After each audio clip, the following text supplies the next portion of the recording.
माँ बाप का मकाम तो देखो क्या है। और एक बात याद रखना, जो औलाद अपने माँ बाप के साथ जैसा करेगी उसकी भी औलाद वैसा ही करेगी। एक बेटा बाप के कले कालन को पकड़ा, खींच के घर से निकाला बाहर, खींच के लेके जा रहा था, तो एक जगह पे जाके बाप रुक गया, बोला बेटा बस कर, इससे आगे मुझे मत ले जा। यहीं तक मैंने भी अपने बाप को कालर पकड़ के खींच के लाया था, यहीं तक मैंने भी अपने बाप को कालर पकड़ के खींच के लाया था, उसका बदला तुमने वसूल कर लिया है। इसलिए नौजवानों, मेरे बच्चों, एक बात याद रखना, आज तुम जैसे अपने माँ बाप के साथ करोगे, कसम खुदा कि तुम्हारी औलाद भी कल होकर वैसा ही तुम्हारे साथ करेगी। ये बदला है, ये बदला है, ये बदला है। हो जैसी करनी वैसी भरनी। तो इंशाल्लाह अपने माँ बाप के साथ अच्छा सलूक करेंगे मेरे भाई करेंगे इंशाल्लाह। कितने लोग करोगे? पीते पीते दूध कभी चल में जब छुप जाते थे, खुद ठंडक में माँ सोती, खुद ठंडक में माँ सोती, सूखे में हम सो जाते थे, गोदी में हम सो जाते थे।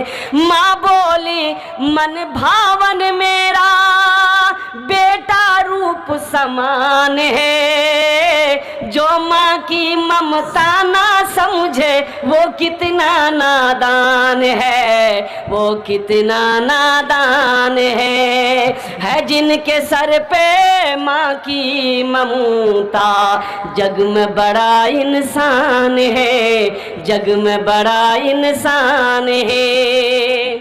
इसमें से बहुत सारे भाई हमारे होंगे जिनकी माँ नहीं होगी, जिसका बाप इस दुनिया से चला गया, माँ चली गई। अफसोस होता मेरे बच्चों, माँ बाप का मकाम क्या है, माँ बाप कैसी दौलत है। उनके दिलों से पूछो जिनकी माँ बाप जिंदा नहीं है। मुझसे पूछो कि मेरे माँ बाप आज नहीं हैं, कुर्बान जाओ। उनसे पूछो जिनकी माँ नहीं है, जिसका बाप नहीं है, तुम क्या समझोगे? इस दौलत, ये दौलत अल्लाह ने दिया है, इसकी इज्जत करो, इसलिए कि माँ बाप के कदमों के नीचे जन्नत है। मत पूछो रातों को मैं भी कैसे कैसे सोता हूँ, मत पूछो रातों को मैं भी कैसे कैसे सोता हूँ, जब जब माँ की याद सताए चुपके चुपके रोता हूँ, चुपके रोता हूँ। है दर माँ के चरणों में तन मन धन कुर्बान है, जो माँ की ममता ना समझे वो कितना नादान है, वो कितना नादान है। अल्लाह का ऐलान है, अल्लाह ताला इरशाद फरमाते हैं, ओ लोगों मेरे साथ किसी को शरीक ना बनाना, अपने माँ बाप के साथ अच्छा सलूक करना। जब ये दोनों बुढ़ापे को पहुंच जाएं, इन्हें झिड़कना नहीं, उफ्यूं वाला तनहरुमा, इन्हें उफ तक न कहना, इनके लिए शफकत का बाजू बिछा देना। मेरी बारगाह में दुआ करना, या अल्लाह मेरे माँ बाप के ऊपर मैं रहम फरमा, जिस तरीके से इन्होंने मुझे बचपन में पाला पोसा बड़ा किया। माँ बाप राजी, अल्लाह राजी। माँ बाप नाराज, भाई अल्लाह नाराज। माँ बाप नाराज, भाई माँ बाप नाराज। अब माँ बाप राजी, इंशाल्लाह माँ बाप को राजी करेंगे, भाई माँ बाप को राजी करेंगे इंशाल्लाह।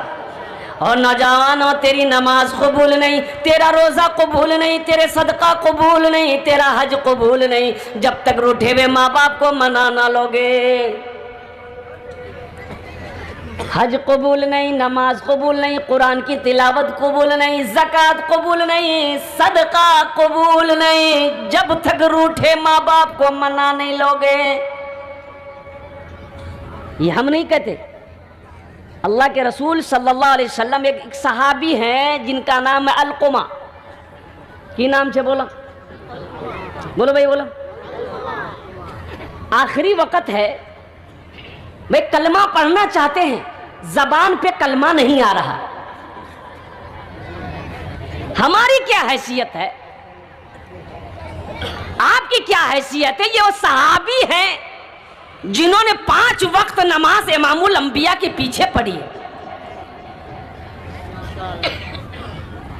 आखिरी वक्त है, कलमा पढ़ना चाह रहे हैं, ज़बान पे जारी नहीं, बीवी परेशान हो गई, भागी भागी अल्लाह के रसूल की बारगाह में गई। या रसूल अल्लाह, मेरे माँ बाप आप पर कुर्बान, मेरा शौहर अलक़मा का आखिरी वक़्त है। या रसूल अल्लाह, वह कलमा पढ़ना चाहता है लेकिन ज़बान पे कलमा नहीं आ रहा।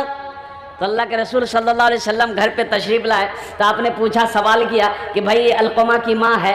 तो कहा कि बताया गया कि माँ है। बोला उसकी माँ को बुलाओ, उसकी माँ को बुलाओ। माँ आई, इमामुल अंबिया सल्लल्लाहु अलैहि वसल्लम ने उनकी माँ से खिताब फरमाया, ओ ज़ईफ़ा, तेरा बेटा अलक़मा के साथ में तेरा कैसा रिश्ता है? अल्लाह के रसूल पूछते हैं, तेरा बेटा कैसा है? कहा, या रसूल अल्लाह, 5 वक्त की नमाज आपके पीछे पढ़ता है, कुरान की तिलावत मेरा बेटा अलक़मा करता है। या रसूल अल्लाह, रमज़ान के 30 रोज़े मेरा बेटा अलक़मा रखता है। तो अल्लाह के रसूल ने इरशाद फरमाते कि मैं ये नहीं पूछ रहा हूँ, मैं ये नहीं पूछ रहा हूं, मैं ये पूछ रहा हूं कि तुम्हारे साथ कैसा रिश्ता है। कहा कि या रसूल अल्लाह, मैं उससे नाराज हूं, ये मेरे सामने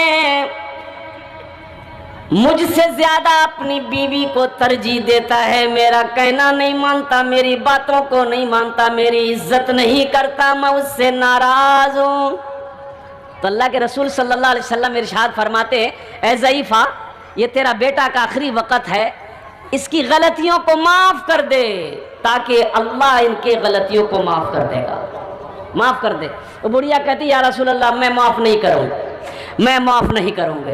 अरे कुर्बान जाओ, आखिर माँ तो है, माँ मान है। तो अल्लाह के रसूल ने इरशाद फरमाया कि ऐसा करो, लकड़ियाँ जमा करो, उन लकड़ियों के अंदर में आग लगाओ, इसके बेटे अलक़मा को उठाकर उस आग के अंदर में डाल दो। तो बुढ़िया तो तड़प गई कि या रसूल अल्लाह, मेरे बेटे को आप आग के अंदर में डालेंगे? वो बेटा जिसको मैंने 9 महीना अपने शिकम में रखा, 2 साल तक अपना खून पिलाया। माँ तो तड़प उठी, माँ तड़प उठी, माँ रोने लगी कि या रसूल अल्लाह सल्लल्लाहु अलैहि वसल्लम, मेरे बेटे को आप मेरे नज़रों के सामने जलाएंगे। तो अल्लाह के रसूल ने इरशाद फरमाया, ऐ ज़ईफ़ा, अगर तू अपने बेटे को माफ़ नहीं करेगी, वो आखिरत के अज़ाब से बच नहीं सकता, तू उसे माफ़ नहीं करेगी। तो माँ कहती, या रसूल अल्लाह, आप गवाह रहिए, आप गवाह रहिए, मैंने अपने बेटे अलक़मा की गलती को माफ़ कर दिया। तो अल्लाह के नबी ने इरशाद फरमाया, देखो अलक़मा के ज़बान पे कलमा जारी हुआ कि नहीं? तो हज़रत अलक़मा ने पढ़ा, अशहदु अल्ला इलाहा इल्लल्लाहु व अशहदु अन्ना मुहम्मदन अब्दुहु रसूलुहु, पढ़ते हुए इस दुनिया से इंतकाल कर गए। तो अल्लाह के नबी ने इरशाद फरमाया, जनाजे के बाद, दफन कफन के बाद इरशाद फरमाया कि लानत है उसके ऊपर में, अल्लाह की लानत हो, फरिश्तों की लानत हो, जमीन पर रहने वाली तमाम मखलूकात की लानत हो उस औलाद पर जिस औलाद से उसका माँ बाप नाराज रहे।